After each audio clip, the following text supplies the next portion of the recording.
नमस्कार जी, कैसे हैं आप लोग? उम्मीद करता हूँ बहुत अच्छे होंगे। और बड़ा कमेंट कर रहे हैं सर कि इतना ज़्यादा मॉडल सेट दे रहे हैं। अरे बच्चों, जब दे रहे हैं तो आराम से लेते जाइए और मन से पढ़ते जाइए, ठीक है ना।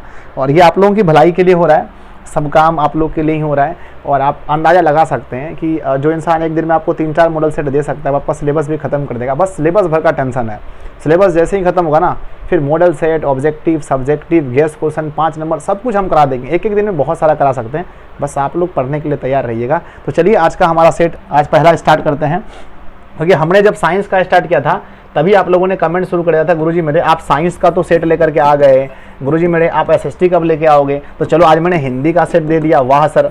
फिर मैंने आज संस्कृत का सेट दे दिया। आज प्यारे बच्चों एसएसटी का भी सेट लेकर के आ गया, बस एक मैथ बच गया है, ठीक है ना। तो हम उम्मीद करते हैं कि आप लोग बहुत ज़्यादा एक्साइटेड होंगे पढ़ने के लिए। और देखो ये एसएसटी का सेट है, बिहार के हर मोबाइल तक पहुँचना चाहिए। जितना भी स्टूडेंट है 10th क्लास का जो मोबाइल चलाता है, हर स्टूडेंट तक पहुँचाना आप लोग का काम है। मेरा काम है मेहनत करना, वो काम आपकी जिम्मेदारी आप लोग आराम से संभाल लीजिए। कहते हैं जी मेहनत को करने से, आज का मोटिवेशन सुनिए, एकदम गहराई तक जाइएगा। कहते हैं कि मेहनत को करने से हर काम सफल हो जाते हैं। मेहनत को करने से हर काम सफल हो जाते हैं। धीर से भरी दुनिया में नाम अव्वल हो जाते हैं। धीर से भरी दुनिया में नाम अव्वल हो जाते हैं। तो मेरे प्यारे भाइयों याद रखना, मेरी बहना याद रखना कि तू मेहनत कर ले, तुम एक दिन तुम्हारा नाम ज़रूर अव्वल होगा। बस मेहनत मेहनत और मेहनत, दूसरा कुछ नहीं है, ठीक है ना। तो चलिए इस वीडियो में आपको पूरा पसीना बहाना है। मैंने तो खूब बहाया है, आप लोग को भी बहाना है। और लगभग 50 क्वेश्चन हैं, आपको 40 क्वेश्चन सही करना है एसएसटी में। एसएसटी हर किसी का फेवरेट होता है क्योंकि बड़ा आसान क्वेश्चन होते हैं इसमें ना। पहला सेट है, खूब मजा आएगा, चलो है ना। तो आप लोगों को प्यारे बच्चों पूरा एकदम जान जी लगा देना है इस सेट में। आइए पहला क्वेश्चन, फर्स्ट क्वेश्चन। बहुत सारे क्वेश्चन पढ़े लिखे है ना, पढ़ाए होंगे। इकोनॉमिक्स मैंने पूरा पढ़ाया, हिस्ट्री का मैंने 2 चैप्टर लगभग है ना पढ़ा दिया है, और बाकी सब आप लोग कर लोगे। आसान क्वेश्चन है। पहला क्वेश्चन आपके स्क्रीन के सामने है। फर्स्ट क्वेश्चन कहते हैं जी कि नेपोलियन संहिता किस वर्ष लागू की गई थी। ये क्वेश्चन सबके लिए खुआ मलाई जैसा काम करता है। नेपोलियन संहिता है ना, क्या बोला था बच्चों, 1804 में लागू हुआ था। नेपोलियन के बारे में आप सब लोग पढ़े होंगे, ठीक है ना। हिस्ट्री का पहला चैप्टर, यूरोप में राष्ट्रवाद, नेपोलियन को कौन भूल सकता है। Yes sir. अगला क्वेश्चन नंबर 2 आता है कि गेरीबाल्डी पेशे से क्या थे। भाई साहब इतना है ना, इतना जहर क्वेश्चन है, इतनी बार पूछा गया क्वेश्चन कि गेरीबाल्डी पेशे से क्या थे। तो गेरीबाल्डी पेशे से क्या थे, नाविक थे। ऑप्शन नंबर डी सही होगा। देख क्या रहे हैं आप सभी लोग, फटाफट से अपने दोस्तों को बुलाइए शेयर करके और उसके साथ टेस्ट दीजिए, तब पता चलता है। अरे अकेले रेस में दौड़ गए और जीत लिए तो क्या फायदा, सबके साथ दौड़ो फिर जीतो, तब मजा आता है। कहते हैं कि हिगेल कौन थे। देखिए हमने बताया था कि बिस्मार्क जो थे वो हिगेल के विचारों से प्रभावित थे।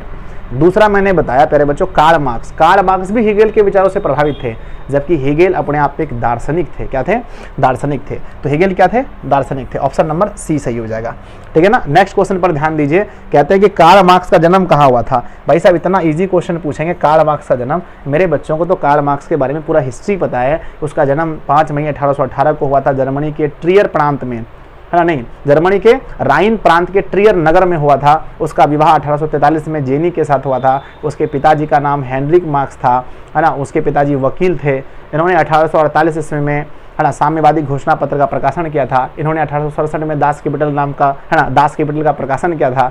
इसकी मृत्यु 1883 में हो गई थी। हर चीज़ पता है। कहते हैं कार्ल मार्क्स का जन्म कहाँ हुआ था, तो बच्चों जर्मनी में हो गया था। ऑप्शन नंबर ए सही होगा। अगला क्वेश्चन हमारे सामने कहते हैं अंकोर वाटिका मंदिर कहाँ स्थित है। तो देखो ये चैप्टर नंबर 3 का क्वेश्चन है, हिस्ट्री के चैप्टर नंबर 3 का है। अंकोर वाटिका मंदिर कंबोडिया में स्थित है। कंबोडिया, वियतनाम, लाओस ये हिंद चिन्ह में आते हैं। और सूर्य वर्मा द्वितीय ने इसका स्थापना किया था। सूर्य वर्मा द्वितीय ने इसकी स्थापना की थी, ठीक है ना। तो अंकोर वाटिका मंदिर तो हर बच्चे को ऐसे भी याद रहता है ना, ये कहाँ पर है, कंबोडिया में है। चलो अगला क्वेश्चन है प्यारे बच्चों कि ब्रह्म समाज की स्थापना किसने की थी। ये तो नॉर्मल क्वेश्चन है कि ब्रह्म समाज की स्थापना किसने की थी।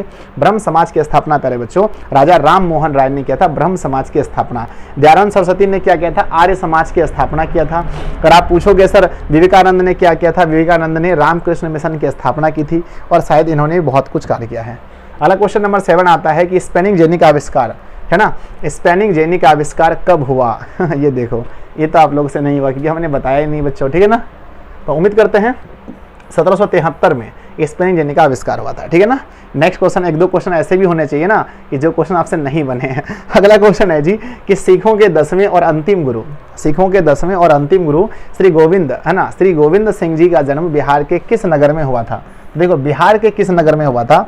और मुंगेर तो नहीं होगा, खगड़िया नहीं होगा, पटना। चलो जो ऑप्शन में खगड़िया भी आ गया, बहुत बड़ी बात है।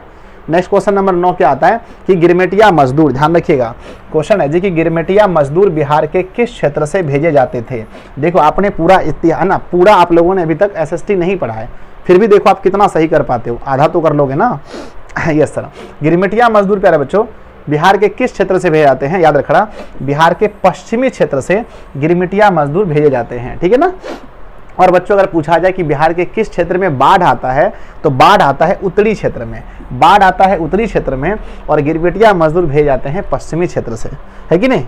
चलो नेक्स्ट क्वेश्चन नंबर 10 आता है कि है ना, क्या लिखा है कि गुटेनबर्ग ने, ठीक है ना, मस्त क्वेश्चन है, गुटेनबर्ग ने सर्वप्रथम किस पुस्तक की छपाई की थी।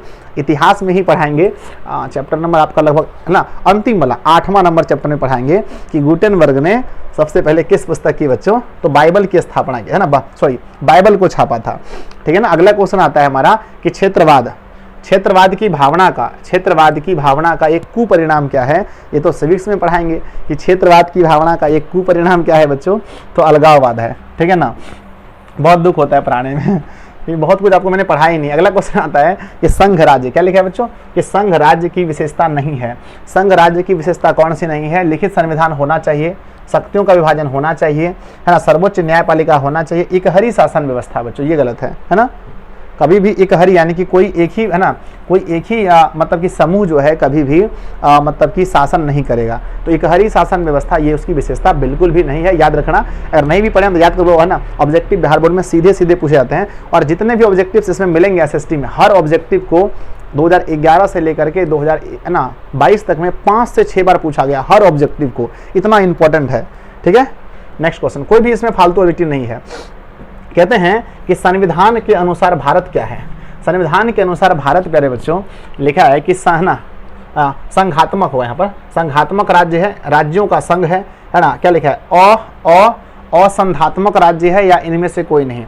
देखो भारत क्या है ना, राज्यों का संघ है, भारत में 28 राज्य हैं, यहाँ पर 28 राज्यों का एक क्या है, संघ है। तो बच्चों संविधान के अनुसार अगर हम देखें तो भारत राज्यों का एक संघ होता है। अगला क्वेश्चन आता है कि बिहार में, ये क्वेश्चन आप पढ़ो या ना पढ़ो आप आराम से बना दोगे, कि बिहार में पंचायती राज संस्थाओं में महिलाओं के लिए कितनी % सीटें आरक्षित हैं। यदि अगर पंचायत में चुनाव होता है, अगर 100 मुखिया है तो उसमें 50 लेडीज़ होगा और 50 जेंट्स होगा, है ना। तो आप कह सकते हो कि बिहार में अगर आरक्षण की दरें हम बताएं तो 50% आरक्षण बिहार में है, 50% आरक्षण महिलाओं को दिया गया है। अगला क्वेश्चन है जी, चिपको आंदोलन निम्नलिखित में से किससे संबंधित हैं। ये क्वेश्चन इतना आसान है कि आप नॉर्मल बता दोगे कि भाई मेरे चिपको आंदोलन, देखो हम जब पढ़ाएंगे ना, हम नहीं पढ़ाएं आपको अभी तक, शायद पढ़ाए हैं, हाँ एक बार पढ़ाए होंगे शायद, है ना। हम जब पढ़ाएंगे तो बेहतरीन ढंग से पढ़ाएंगे। चिपको आंदोलन, है ना, चलिए ठीक है। चिपको आंदोलन किससे संबंधित है, तो पहले बच्चों पेड़ बचाने से है, ऑप्शन नंबर ए होगा। कहाँ हुआ था, उत्तराखंड में, ठीक है। अगला क्वेश्चन है हमारा कि वर्ष 1975 भारतीय राजनीति में किस लिए जाना जाता है। पता नहीं बच्चों, पढ़ाने में मुझे बड़ा अजीब टाइप का लग रहा है, क्योंकि मतलब बहुत कुछ हम नहीं पढ़ाएं आपको, तो फिर भी मॉडल सेट कराना पड़ रहा है, ठीक है ना। सॉरी बच्चों, क्षमा करना, ठीक है ना। वर्ष 1975 में भारतीय राजनीति में इसलिए जाना जाता है क्योंकि यहाँ पर बच्चों देश में आपातकाल हुआ था ना, देश में आपातकाल हुआ था, 18 महीने तक देश में आपातकाल रहा था, ठीक है। चलो आगे बढ़ते हैं। नेक्स्ट क्वेश्चन हमारा क्या है कि भारत में किस तरह की लोकतंत्र की व्यवस्था है। भारत में, हाँ ये क्वेश्चन पहले भी करा चुके हैं, भारत में किस तरह के लोकतंत्र की व्यवस्था है। बच्चों लोकतंत्र की व्यवस्था दो तरह का, एक होता है प्रत्यक्ष, एक होता है ना अप्रत्यक्ष। तो देखो प्रत्यक्ष वहीं पर हो सकता है जहाँ की जनसंख्या बहुत कम है, जैसे स्विट्जरलैंड, ठीक है ना। तो प्रत्यक्ष लोकतंत्र एक ही देश में है, उसका नाम है स्विट्जरलैंड। क्या नाम है, स्विट्जरलैंड, याद रखना, है ना। तो भारत में क्या है, अप्रत्यक्ष, है ना। हर क्वेश्चन पूछा गया है, हर क्वेश्चन पूछा गया है। अगला क्वेश्चन है कि लिच्छवी गणतंत्र भारत के किस, है ना, भारत के किस राज्य में अवस्थित है। तो प्यारे बच्चों अगर है ना लिच्छवी गणतंत्र के बारे में कहा जाता है, तो लिच्छवी गणतंत्र जब हम आपको पढ़ाएंगे तो वहाँ आपको बताएंगे कि यह किस तरह से बिहार के बच्चों, एक जिला है वैशाली, है ना, वैशाली जिला में, है ना। तो बिहार का वैशाली जिला में, तो बिहार हो जाएगा आपका ऑप्शन नंबर ए हो जाएगा। नेक्स्ट क्वेश्चन देखिए, कहते हैं कि निम्न में से कौन प्राथमिक क्षेत्र कहा जाता है। देखो इकोनॉमिक्स का क्वेश्चन, अब जहाँ पर इकोनॉमिक्स की बात आती है वहाँ पर मेरे शेर और शेरनी सबसे आगे रहते हैं, क्योंकि इकोनॉमिक्स आप अच्छे से पढ़े हो। प्राथमिक क्षेत्र किसे कहते हैं, कृषि को कहते हैं बच्चों प्राथमिक क्षेत्र, उद्योग को कहते हैं द्वितीयक क्षेत्र, और सेवा को, यहाँ सेवा होगा, सेवा को कहते हैं तृतीयक क्षेत्र। तो कृषि is right answer. Next question हमारा कि किसने कहा था कि बिहार के विकास के बिना भारत का विकास संभव नहीं। ये तो मैंने आपको सिखाया है ना, किसने ऐसा बोला था। भाई मेरे डॉक्टर APJ अब्दुल कलाम ने कहा था कि बिहार के विकास के बिना भारत का विकास संभव नहीं। देखो अब आपके मन में सवाल आता होगा सर ये बताओ कि आप इतना मॉडल सेट क्यों करा रहे हो। देखो मॉडल सेट करने से आपको ये पता चल जाता है कि कौन सा क्वेश्चन मुझे अभी तक याद है, कौन सा भूल गए, कौन सा क्वेश्चन कैसा है, बहुत कुछ आपको समझ में आता है और मात्र 20 से 25 मिनट में आपका 50 क्वेश्चन रिवीजन हो जाता है। अगला क्वेश्चन आता है कि भारत में किस राज्य का प्रति व्यक्ति आय सबसे अधिक है। तो हमने आपको पढ़ाया था कि भारत के किस राज्य की प्रति व्यक्ति आय सबसे अधिक है बच्चों। तो सबसे अधिक आय है गोवा का, सबसे कम देखेंगे तो बिहार का है। बिहार में सबसे अधिक पटना का है और सबसे कम किसका है बता देना, सीवान का। ठीक है, अगले क्वेश्चन में चलते हैं। कहते हैं निम्न में से कौन सा मुद्रा का एक आधुनिक रूप नहीं है। आप देख के बताओ कौन सा यहाँ पर मुद्रा का एक आधुनिक रूप आपको नहीं दिख रहा है। पहला ऑप्शन पढ़ेंगे मुद्रा, मुद्रा तो है ही बच्चों, है ना, क्या लिखा है, ड्राफ्ट भी है। आधुनिक जमा, जमा कोई आधुनिक रूप नहीं है, जमा बच्चों, ठीक है ना। ऑप्शन नंबर बी मुद्रा का रूप नहीं है। अगले क्वेश्चन में चलते हैं। कहते हैं बच्चों निम्न में से कौन संस्थागत वित्त, है ना, निम्न में से कौन संस्थागत वित्त संस्थाओं के उदाहरण है। इसमें से कौन सा है जिसमें संस्था खोलकर बैठा है, बताओ।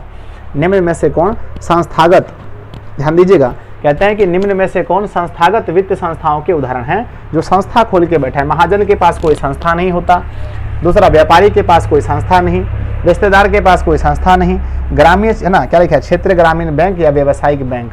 याद रखिएगा व्यावसायिक बैंकों का राष्ट्रीयकरण, है ना, 18 कितना था 1969 में, 1969 में होता है। बड़ा एग्जाम में पूछा जाता है, बहुत पूछा जाता है।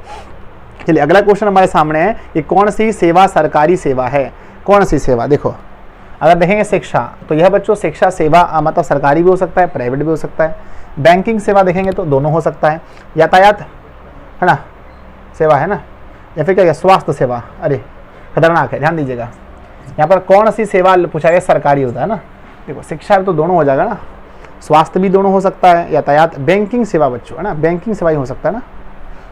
खतरनाक दिया यहाँ पर, कौन सी सेवा सरकारी सेवा है, ठीक है। यहाँ पर तो सब प्राइवेट हो सकता है, स्वास्थ्य भी प्राइवेट हो सकता है, शिक्षा भी हो सकता है, बैंकिंग भी प्राइवेट, बैंक बहुत सारे खुले हैं बच्चों। लेकिन सारे के सारे जो ना, बड़ा खतरनाक क्वेश्चन है। कौन सी सेवा सरकारी है बच्चों, है ना। यहाँ पर कहीं सैन्य सेवा होना चाहिए था, क्या होना चाहिए, सैन्य सेवा। सैन्य सेवा इसके ऑप्शन में होना चाहिए था, क्या होना चाहिए, सैन्य सेवा, ठीक है। और सैन्य सेवा ही है जो कि 100% बच्चों क्या हैं, सरकारी हैं। बाकी तो यहाँ पर बड़ा कन्फ्यूजन है ना। बैंक ऐसे हो सकता है शायद इसका, लेकिन आप लोगों को सैन्य सेवा ऑप्शन में होना चाहिए इसका, ठीक है। चलो 25वां नंबर क्वेश्चन है हमारा कि वैश्वीकरण के मुख्य कितने अंग हैं। हमने आपको बहुत बढ़िया से इकोनॉमिक्स पढ़ाया और मैंने आपको बताया कि वैश्वीकरण के मुख्य कितने अंग होते हैं। तो प्यारे भाई मेरे, वैश्वीकरण के मुख्य 5 अंग होते हैं। आप सभी लोग बताएं कि 45 क्वेश्चन, मतलब सॉरी 25 क्वेश्चन का हमारा सफ़र हुआ और आप लोगों का कितना स्कोर रहा। मैं उम्मीद करता हूँ कि आप लोग बहुत अच्छा किए होंगे। तो आप लोग बताइए मुझे कितना होगा। इसी बात पर आप सब लोग प्यारे बच्चों इस प्यारे से वीडियो को, मुझे पता है कि आप सभी को ये बहुत पसंद आया होगा, क्योंकि मुझे खुद पसंद आ रहा है। जो चीज़ देखो मुझे पसंद आता है ना, मुझे भरोसा रहता है आप लोग को भी पसंद आएगा। बहुत पसंद आया तो आप लोग अपने दोस्तों के पास ज़रूर भेजें इस वीडियो को। मैं चाहता हूँ बिहार के हर बच्चे के पास, हर मोबाइल फ़ोन में 10th क्लास का बच्चा वो हमारी वीडियो को देखें। बस आप लोग उसमें सपोर्ट कीजिए, वादा कीजिए कि करेंगे, हर वीडियो को पहुँचाइए अपने दोस्तों के पास, ठीक है। चलो नेक्स्ट अगला क्वेश्चन हमारे पास आता है कि स्वर्ण आभूषणों, कहते हैं कि स्वर्ण आभूषणों की परिशुद्धता को सुनिश्चित करने के लिए किस मान्यता प्राप्त चिन्ह का होना आवश्यक है। पहले बच्चों सोने के जो आभूषण होते हैं उसकी शुद्धता जांचने के लिए जो मान्यता चिन्ह चाहिए वो होता है hallmark. Option number B hallmark होना चाहिए। नेक्स्ट क्वेश्चन पर ध्यान देंगे। कहते हैं किसने कहा संसाधन होते नहीं बनते हैं। देखो ये तो आप लोग ज्योग्राफी का क्वेश्चन है जी, ज्योग्राफी का पहला चैप्टर में पढ़ेंगे। तो मतलब मेरे ख्याल से पहले चैप्टर में बच्चों पहले पेज में ये क्वेश्चन है कि किसने कहा था संसाधन होते नहीं उसे बनाना पड़ता है। ये बात जिम्मरमैन ने कहा था। सही बात है बच्चों, कभी भी आपका भविष्य ऊपर से लिख कर नहीं आता है, इस भविष्य की लकीरों को बनाना पड़ता है, याद रखना। संसाधन होते नहीं बनते हैं। अगला क्वेश्चन आपके सामने है कि देश में बांधों को, ये भी ज्योग्राफी क्वेश्चन है। कहते हैं कि देश में बांधों को किसने भारत का मंदिर कहा है। जो मतलब बांध है बच्चों, अगर बांध नहीं होंगे सोच लो तो फिर हमारा देश क्या होगा, बहुत सारे राज्य हमारे डूब जाएंगे। तो ये जो देश है इसमें जितने भी बांध हैं ये समझो एक मंदिर है जो हमें बचाता है। कहते हैं कि देश में बांधों को मंदिर, है ना, किसने कहा था, तो पंडित नेहरू ने कहा था ये बात, ठीक है ना। नेक्स्ट क्वेश्चन नंबर आता है कि निम्नलिखित, क्या लिखा है, निम्नलिखित नदियों में से किसे बिहार का शोक कहते हैं। शोक का मतलब होता है बच्चों की तबाही करने वाली नदी। कौन सी ऐसी नदी है जो बिहार को सबसे ज़्यादा तबाही करती है, बिहार को सबसे ज़्यादा बर्बाद करती है, ठीक है ना। तो वह है जी कोसी नदी। बहुत बार पूछा गया है ये क्वेश्चन, सबसे अधिक पूछा गया, बहुत बार पूछा गया। अनलिमिटेड अगला क्वेश्चन है कि भारत के किस राज्य में सोपानी यानी कि सीढ़ी नुमा खेती प्रचलित है, यानी कि कौन सा ऐसा राज्य है जहां पर सीढ़ी बनाकर खेती किया जाता है, सीढ़ी बनाकर खेती किया जाता है, क्योंकि यहाँ पर पहाड़ी इलाका है ना। बताओ, मैंने आधा तो गैस करा दिया, आपको पहाड़ी इलाका है। पहाड़ी कहाँ पर है जी, तो आप कहोगे सर उत्तराखंड में बहुत ज़्यादा पहाड़ियाँ हैं। अगले क्वेश्चन हमारा निम्नलिखित में से कौन सी खरीफ फसल है, ठीक है ना, कौन सी खरीफ फसल है। देखो दो चीज़ें, दो क्वेश्चन बड़ा बदनाम है, एक खरीफ फसल होता है और एक होता है कौन सा बताओ, एक खरीफ फसल, एक होता है जायद, है ना, रबी फसल। तो देखो चावल को खरीफ फसल कहते हैं और बच्चों गेहूं को, गेहूं ध्यान देना, हाँ, चावल भी हो जाएगा, मक्का भी हो जाएगा, कपास भी, सभी हैं बच्चों, सभी। यहाँ सारे जो ऑप्शन है आपके सभी है ना, सभी के सभी खरीफ फसल के हैं सभी, लेकिन गेहूं पूछा जाएगा तो आप रबी फसल मानना, ठीक है ना। चलो नेक्स्ट अगला क्वेश्चन हमारे पास है कि इनमें से कौन सूती वस्त्र, क्या लिखा है कि इनमें से, क्या लिखा है, इनमें से कौन सूती वस्त्र उत्पादन के लिए अग्रणी है। तो बताइए कौन सा सूती वस्त्र के लिए है, कानपुर है, मुंबई है, चेन्नई है, नागपुर है। तो पहले बच्चों मुंबई को सूती वस्त्रों की राजधानी कहते हैं ना। पता नहीं आज बहुत ज़्यादा ये हो रहा है, ब्लर हो रहा है बहुत, देखो कैसा हो रहा है ब्लर, ठीक है, रुक जाओ छोड़ दो। तो मुंबई को पहले बच्चों, है ना, मुंबई को, ठीक है, मुंबई को सूती वस्त्रों की राजधानी कहते हैं, कहीं यहाँ पर कानपुर ना हो जाए जी, है ना। चलो मुंबई रखते हैं, ऑप्शन नंबर बी, थोड़ा सा डाउट था मुझे। अगला क्वेश्चन है कि निम्नलिखित में से कौन सा विदेशी ब्रांड नहीं है। आप देखो कौन सा है इसमें जो कि विदेशी ब्रांड नहीं है प्यारे बच्चों। तो आप देखेंगे यहाँ पर ऑप्शन में, तो यहाँ पर टाटा जो है ना विदेशी नहीं है, क्योंकि ये टाटा तो भारत का ना। अगला क्वेश्चन है प्यारे बच्चों, भारत का सबसे बड़ा बंदरगाह कहाँ से है ना। तो भारत का सबसे बड़ा बंदरगाह देखो, अभी अगर वर्तमान में देखेंगे तो शायद दूसरा हो जाएगा ना। चलो भारत का सबसे बड़ा बंदरगाह प्यारे बच्चों चेन्नई में ना, ऑप्शन नंबर क्या होगा, बी से होगा। चेन्नई में सबसे बड़ा बंदरगाह है, बंदरगाह जहाँ पर जहाज लगते हैं, हवा मतलब कि पानी वाले जहाज लगते हैं, ठीक है ना। चलो नेक्स्ट क्वेश्चन क्या है हमारा कि बिहार की किस नदी पर कोई नदी घाटी परियोजना नहीं है। ये लिखा ना कि बिहार की, है ना, बिहार की किस नदी पर नदी घाटी परियोजना नहीं है। तो पहले बच्चों सोन पर तो है, गंडक पर है, कोसी पर है, पुनपुन, है ना। पुनपुन पर कोई भी नदी घाटी परियोजना नहीं है। ये चीज़ आप ज्योग्राफी में पढ़ेंगे, अभी आप पता नहीं सही नहीं कर पाते होंगे, मुझे पता है। अगला क्वेश्चन है कि संजय गांधी जैविक उद्यान, संजय गांधी जैविक उद्यान प्यारे बच्चों यानी कि ये क्या है, यह एक चिड़ियाघर है ना। आप लोग देखे होंगे संजय गांधी जैविक उद्यान पटना में स्थित, आपको पता होगा सबको कि संजय गांधी जैविक उद्यान एक चिड़ियाघर है। ये सारे क्वेश्चन ज्योग्राफी के हैं। अब बहुत जल्दी मुझे ज्योग्राफी पढ़ाना पड़ेगा बच्चों, कहाँ पर है, पटना में है। अगला क्वेश्चन देखिए क्या लिखा है कि इनमें से कहना, इनमें से कौन सी प्राकृतिक आपदा नहीं है। बताइए कौन सी ऐसी आपदा है जो प्राकृतिक नहीं है बच्चों। आतंकवाद देखो, सुनामी प्रकृति द्वारा आता है, बाढ़ भी आता है, भूकंप भी आता है। आतंकवाद अगर देखेंगे आप तो यह एक प्राकृतिक आपदा नहीं है। अगला क्वेश्चन है कि बिहार की किस नदी को बिहार का शोक कहते हैं। सॉरी बच्चों डबल हो गया ये क्वेश्चन डबल हो गया, क्योंकि ये क्वेश्चन पहले भी आया था, बिहार की किस नदी को बिहार का शोक है ना, शोक कहते हैं। ये क्वेश्चन डबल हो गया, तो आप लोग इसका आंसर कर देना। अगला क्वेश्चन हमारे सामने आता है कि बिहार में विनाशकारी भूकंप कब आया था। बिहार में विनाशकारी भूकंप कब आया था। तो प्यारे बच्चों बिहार में एकदम खतरनाक भूकंप आ गया था 1934 में, 1934 में। अगला क्वेश्चन देखेंगे, कहते हैं कि कृषि सुखाड़ होता है। तो मेरे भाई कृषि सुखाड़ कब होता है कि जब पानी का अभाव होगा तो कृषि सुखाड़ हो जाएगा, ठीक है। तो बड़ा इंपॉर्टेंट क्वेश्चन है, कृषि सुखाड़ होता है तो आंसर मारना बच्चों जल के अभाव में, जल के अभाव में कृषि सुखाड़ होता है, ठीक है ना। कैसा लग रहा है आप सभी को मुझे कमेंट करके जरूर बताना कि सर ये टेस्ट देने में कितना मजा आ रहा है। देखो जो क्वेश्चंस आपको याद है वो तो डायरेक्ट बन जाते होंगे, जो याद नहीं है फिर उसमें दिक्कत नहीं हुआ। मैं जब पढ़ाऊंगा तो आप समझ में आएगा, ओ सर यहाँ था इसका आंसर ना। हाँ चलो आप लोग ज़्यादा हैरान मत होना। कहते हैं जी कि बिहार की पहली रेल लाइन कौन सी थी। तो बिहार में सबसे पहले रेल लाइन चला था बच्चों, उसका नाम था ईस्ट इंडिया रेलवे, ठीक है ना। ज्योग्राफी का क्वेश्चन है। अगला क्वेश्चन देखो, क्वेश्चन बच्चों कि भारत के किस स्थान पर, है ना, भारत के किस स्थान पर पहला परमाणु ऊर्जा केंद्र स्थापित किया गया था। पहला ऊर्जा केंद्र बच्चों भारत के किस स्थान पर पहला परमाणु ऊर्जा केंद्र स्थापित हुआ था। तो ये बच्चों तारापुर में हुआ था ना। ऑप्शन नंबर क्या होगा, डी, तारापुर। देखो संडे में रिवीजन वगैरह भी करना बहुत जरूरी है, आज बहुत ज़्यादा रिवीजन हो जाएगा आप लोग का। अगला क्वेश्चन क्या लिखा गया है कि, है ना, कि राष्ट्रीय स्वयं सेवक संघ यानी आरएसएस बच्चों, राष्ट्रीय स्वयं सेवक संघ आरएसएस, राष्ट्रीय स्वयं सेवक संघ की स्थापना कब हुई थी। तो प्यारे बच्चों राष्ट्रीय स्वयं सेवक संघ की स्थापना, है ना, केबी हेडगेवार ने किया था। केबी हेडगेवार ने 1925 में किया था। हिस्ट्री में पढ़ेंगे हम लोग आगे जाकर के, 1925 में हुआ था, ठीक है। अगला क्वेश्चन देखिए क्या लिखा है कि भारत में सहकारिता आंदोलन का प्रारंभ कब हुआ था। तो प्यारे बच्चों भारत में सहकारिता मतलब साथ मिलकर कार्य करने का जो आंदोलन था, भारत में सहकारिता आंदोलन की शुरुआत प्यारे बच्चों 1904 में हुई थी। ऑप्शन नंबर आपका ए हो जाएगा, ठीक है ना। अगला क्वेश्चन हमारे साथ आता है कि निम्नलिखित में से कौन लोकतंत्र में रंग भेद के विरोधी नहीं थे। अरे भाई बहुत क्वेश्चन गलती हुआ आप लोग का तो मन बहुत गुस्सा होता होगा कि सर बहुत चीज़ नहीं पढ़ाएं, देख लीजिए गलती हो रहा है सॉरी बच्चों, ठीक है ना, हो जाएगा, हम है ना। निम्नलिखित व्यक्तियों में से कौन लोकतंत्र में रंग भेद के विरोधी नहीं थे बच्चों। तो ये सभी रंग भेद के विरोधी कहीं ना कहीं थे। इन्होंने भी विरोध किया था, गांधी जी ने भी विरोध किया था बच्चों काले गोरे का। मार्टिन लूथर किंग ने तो एकदम अमेरिका में, देखेंगे अमेरिका 2 भागों में था, तो वहाँ पर उन्होंने बहुत विरोध किया था। जेड गुडी एक ऐसा ही नाम दे दिया है ना। और ये ऑप्शन भी चेंज नहीं होता है, मिला के देखना, बहुत पूछा जाता है ये क्वेश्चन ना, मत बोलो इतना पूछा गया है, बहुत बार पूछा गया है। चलो अगला क्वेश्चन देखा गया, क्या लिखा है कि आर्थिक विकास संबंधित है। चलो ये तो प्यारे बच्चों हमारा क्वेश्चन आ गया, किसका, ये क्वेश्चन आ गया इकोनॉमिक्स का। कहते हैं कि आर्थिक विकास संबंधित है परिणात्मक परिवर्तन से, गुणात्मक परिवर्तन से, दोनों हो जाएगा, है कि नहीं। चलो अगला क्वेश्चन हमारे सामने आता है कि निम्नलिखित में से क्या नई आर्थिक नीति का अंग नहीं है। देखो बच्चों, नई आर्थिक नीति में उदारीकरण, वैश्वीकरण, निजीकरण, ये तीनों को जोड़ा गया था ना।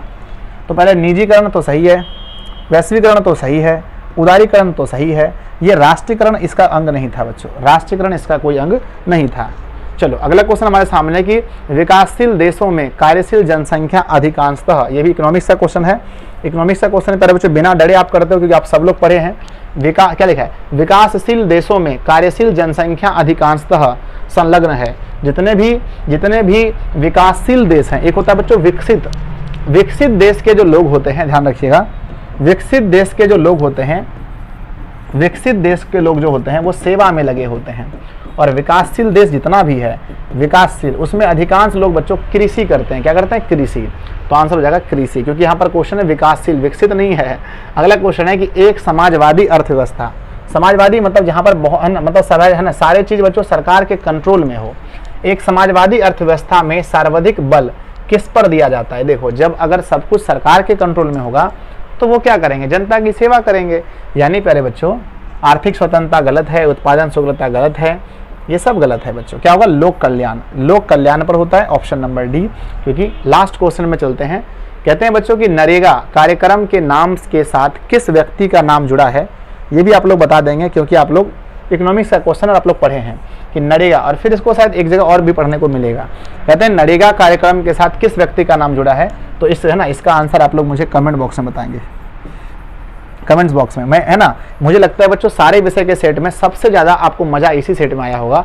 और अगर आया है तो आप सब लोग 2-3 काम करेंगे। पहला तो आपको कर देना है लाइक प्यारे बच्चों, है ना। दूसरा क्या करना है, अपने सभी दोस्तों में वादा करो, पूरे बिहार के जहाँ पर भी अपने दोस्त हैं, आपके जिस जिले में है, जहाँ पर भी है, हर किसी को शेयर कीजिए। चैनल पर पहली बार है तो ये चैनल आपके लिए प्यारे बच्चों दिन रात मेहनत करता है, तो आप इसे सब्सक्राइब करें। यहाँ के मेंबर्स जितने भी हम लोग हैं, सब लोग आपके लिए जी जान लगाकर मेहनत कर रहे हैं, ठीक है। तो आप लोग लाइक कर दीजिए, शेयर तो करना ही है, सब्सक्राइब करें बच्चों। लाइक हम रखते हैं इस वीडियो में कम से कम 2.5K का, है ना, 48 घंटे के अंदर, और मुझे पूरा भरोसा है आप लोग 2.5K लाइक पहुँचा दोगे, ठीक है ना। ये सब काम हो जाएगा। और प्यारे बच्चों इसका PDF आप बोलोगे सर कैसे मिलेगा। तो PDF के लिए वही छोटा सा प्रोसेस है बच्चों कि इसके लिए हम आपसे फ़ी लेते हैं, नॉर्मल सा फ़ी लेते हैं ना, इसके लिए आपसे नॉर्मल सा फ़ी लेते हैं 251, है ना, PDF है ना, PDF के लिए 251 फीस है प्यारे बच्चों, जिसमें आपको ऑल सब्जेक्ट का मिलेगा, जितने भी सब्जेक्ट हैं हर विषय का नोट्स मिलता है। इसके लिए आप हमारे पेड व्हाट्सअप क्लास में जरूर जुड़े, है ना। इसका फीस कितना है, 251 में ऑल सब्जेक्ट। जुड़ने के लिए नंबर है 7700879453। जितने भी सेट मैंने आज करवाए, जितने भी सेट करवाए बच्चों, सारा सेट का नोट्स मिल जाएगा आपको, और बाकी जितना भी कराया सब मिल जाएगा, ठीक है। आप एक रियल स्टूडेंट तब होते हैं जब इसमें आप जुड़ते हैं, ताकि आपको सारा क्लास कब होगा नहीं होगा सारा नोटिफिकेशन भी इसी में मिलता है, ठीक है। आज का स्कोर क्या रहा कमेंट बॉक्स में ज़रूर लिखिएगा। क्या हमें ऐसे और सेट लाने चाहिए वो भी लिखिएगा। क्या मेरी कमी है, क्या मेरी अच्छाई है, वो सब भी आप कमेंट बॉक्स में लिखिए, क्योंकि हम वहीं से जान पाते हैं। आपसे कॉल पर तो बात उतनी होती नहीं है मेरी। जय हिंद बच्चों, मिलते हैं नेक्स्ट क्लास में। तब तक के लिए आप पढ़ते रहिए, हंसते रहिए, मुस्कुराते रहिए। धन्यवाद।